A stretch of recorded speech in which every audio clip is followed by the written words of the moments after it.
Assalamualaikum warahmatullahi wabarakatuh. Selamat pagi. Salam sejahtera bagi kita semua. Pada kesempatan atau pada sesi kali ini, saya akan menjelaskan tentang teori dan asas hukum tata negara. Tentunya ini merupakan eh, materi dari hukum tata negara dalam mata kuliah hukum tata negara itu sendiri. eh Biar kita juga memahami apa itu hukum tata negara. Menurut Lodgeman, secara sempit hukum tata negara adalah hukum yang mengatur organisasi negara, khususnya berkaitan dengan jabatan-jabatan dalam negara. Artinya, menurut Lodgeman itu mengatur organisasi negara. Misalnya seperti eh, lembaga eksekutif, yudikatif, legislatif itu mengatur jabatan-jabatan dalam suatu negara seperti yang presiden, DPR, MPR dan lain sebagainya. Lalu secara luas bisa dikatakan hukum tata negara ini juga mengatur bagaimana pembentukan lembaga negara ataupun jabatan dalam suatu negara. Kan tadi mengatur organisasi, tentunya juga harus mengatur dong yang namanya pembentukan lembaga negara, pengangkatan pemangku jabatan dalam lembaga negara itu sendiri. Terus bagaimana wewenang para pejabat negara itu juga harus diatur eh, tentunya dalam suatu hukum tata negara itu sendiri. Nah, untuk mengatur organisasi negara tentunya perlu yang namanya teori. Kita harus berlandaskan teori. Nah, teori hukum tata negara tentunya. Nah, di sini, oke, bentar.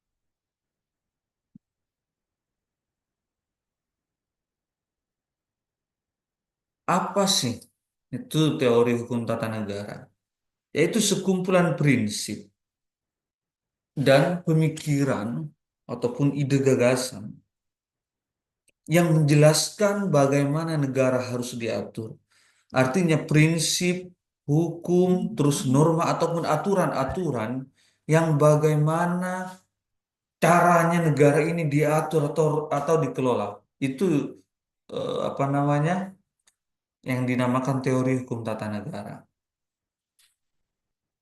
Tentunya menganalisis dasar keberadaan negara, seperti menganalisis dasar keberadaan negara, letak wilayahnya seperti apa, bentuk pemerintahannya seperti apa, sistemnya pemerintahan itu apa seperti presidensil, parlementer, dan banyak hal lagi.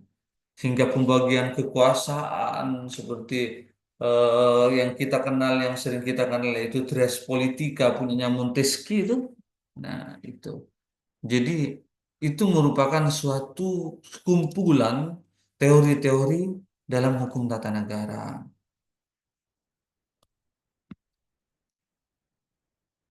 Nah, ini yang namanya eh, macam-macam teori hukum tata negara seperti yang teori kedaulatan Tuhan, teori kedaulatan raja, teori kedaulatan rakyat, teori kedaulatan hukum, teori pemisahan kekuasaan, teori tres politika seperti yang saya sampaikan tadi. Jadi ini teori-teori ini saya tidak akan berdetail hari ini ataupun sesi kali ini. Saya akan jelaskan secara detail di pertemuan-pertemuan selanjutnya. Karena apa? Eh, untuk sesi kali ini saya akan menjelaskan secara rinci dulu itu apa teori makna dari teori HTN terus apa itu asas dari hukum tata negara itu dulu. Nah, saya perkenalkan nama-namanya dulu. Nah, setelah itu pertemuan selanjutnya eh, kita akan membahas teori kedaulatan Tuhan dan lain sebagainya. Dari 1 sampai 6 teori HTN ini merupakan kumpulan gagasan-gagasan ataupun pemikiran yang lahir dalam suatu masa yang dipakai pada hari ini. Bagaimana teori-teori ini mungkin lahir dari kegelisahan para pejabat negara dulunya ataupun para punggawa negara dulunya, sehingga ada teori kedaulatan Tuhan, ada teori kedaulatan raja. Semuanya ini lahir dari prinsip atau norma yang berlaku di masyarakat waktu itu dan hingga sekarang. Oke, kita lanjut. Nah, selanjutnya yaitu pengertian asas hukum tata negara. Tadi kan teori hukum tata negara, sekarang asas.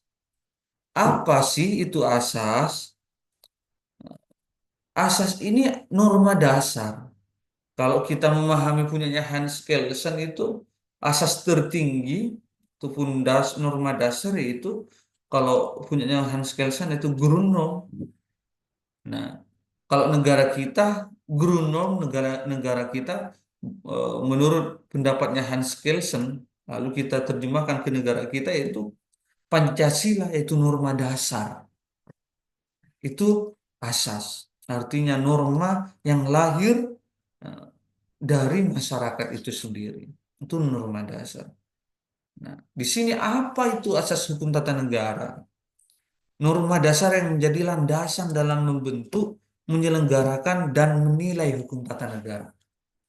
Artinya landasan dalam membentuk negara.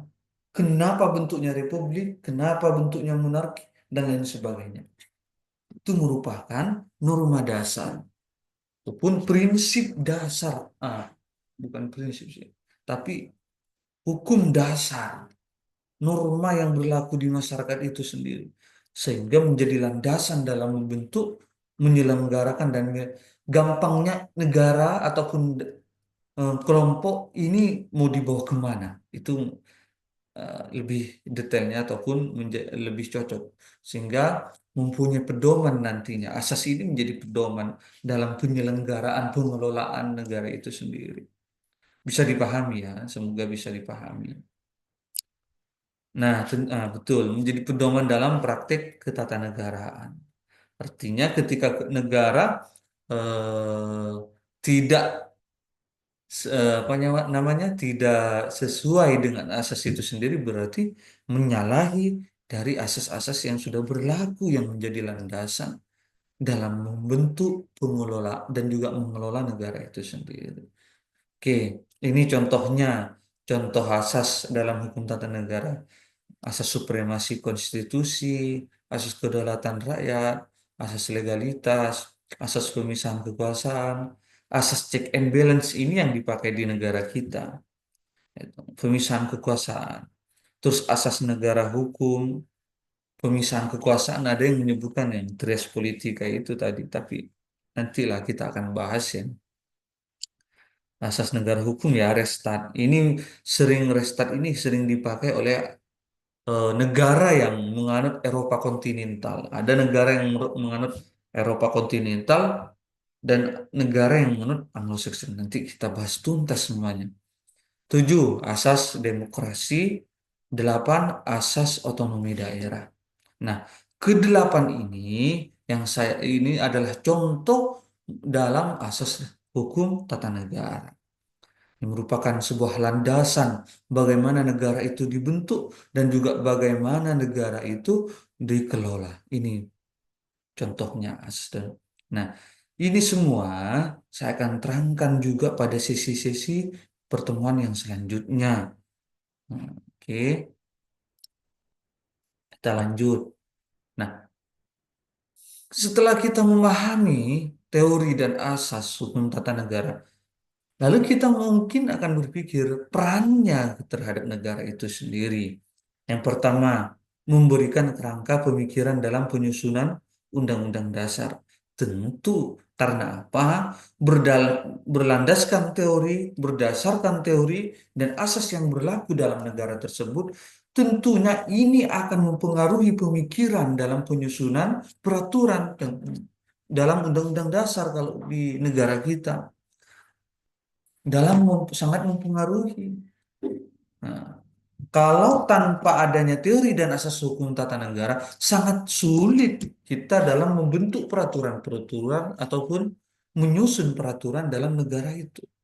Yang kedua, menjadi acuan dalam pembentukan lembaga negara. Nah, setelah kita setelah kita tahu negara ini bentuknya republik, misalnya negara kita ini bentuknya sistem pemerintahnya presidensial, bagaimana langkah selanjutnya dalam pembentukan lembaga negara? Kalau monarki, apakah perlu yudikatif legislatif seperti MPR DPR? Ini kan menjadi dasar ataupun landasan bagaimana kita dalam membentuk lembaga negara itu sendiri. Apa yang dibutuhkan lembaga, apa yang dibutuhkan oleh negara itu. Nah, itu peran teori dan asas HTN itu di situ. Jadi dengan adanya teori dan asas HTN kita mengetahui menjadi dasar. Oh, begini selanjutnya. Oke, lanjut. Yang ketiga, ini perannya. Saya cuma cantumkan tiga ya.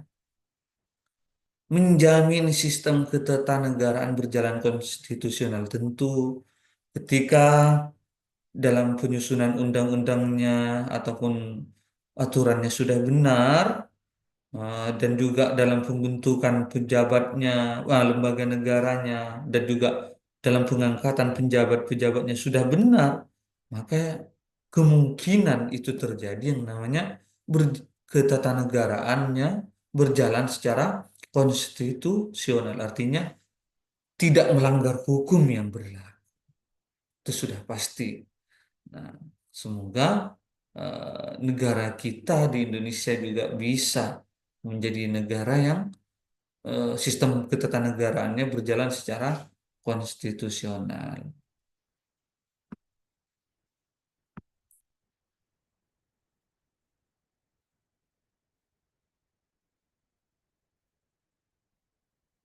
Lanjut, implementasi di Indonesia. Undang-Undang Dasar sebagai dasar hukum tertinggi, ya, sistem pemerintahan presidensial, kedaulatan di tangan rakyat pasal 1 ayat 2 Undang-Undang Dasar 1945. Ini semua merupakan sebuah implementasi ataupun apa namanya praktek dalam kita memahami teori dan asas hukum tata usaha negara. Jadi para the founding father katanya kan, founding father itu dalam menyusun undang-undang dasar sebagai konstitusi negara kita ataupun hukum tertinggi. Nah, ini pasti sudah berlandaskan teori yang saya jelaskan tadi. Terus juga dalam membentuk apa sih sistem pemerintahannya, dalam memilih sistem pemerintahan, apa presidensil, apa parlementer, dan sebagainya, itu pasti juga menganut dari beberapa asas ataupun bentuk apa macam-macam teori yang tadi saya paparkan di depan. Kedaulatan di tangan rakyat ini kan merupakan sebuah prinsip ataupun norma dasar yang ada di sila keempat. Itu kedaulatan di tangan rakyat itu eh, kerakyatan yang dipimpin oleh hikmat kebijaksanaan dalam permusyawaratan perwakilan itu. Nah, di situ kita memahami yaitu permusyawaratannya, artinya kita negara yang demokrasi. Demokrasi itu menjunjung tinggi kedaulatan rakyat, demos dan kratos. Bahasa Yunani demos, kratos. Itu kedaulatan itu berada di tangan rakyat. Artinya dalam membentuk, dalam memilih sistem pemerintahan, dalam membuat undang-undang dan dalam menyusun peraturan dan juga dalam pengangkatan jabatan, pembentukan lembaga, itu harus semuanya berlandaskan asas-asas hukum tata negara itu. Nah, mungkin bisa dipahami untuk apa namanya teori dan asas hukum tata negara itu dulu secara pengertian ya. Lalu Ini pada kesimpulannya, teori dan asas hatian adalah fondasi penting dalam sistem ketatanegaraan. Jelas karena apa? Karena suatu negara tanpa mempunyai, tanpa jelas teori dan asas hatian apa yang dianut, maka negara itu akan amburadul dalam pengelolaannya. Dia tidak jelas ini apa bentuknya, republik, sistem pemerintahnya apa, itu gak jelas. Lanjut, memahami teori dan asas ini membantu kita memahami logika konstitusi dan pemerintahan. Jelas, gampang.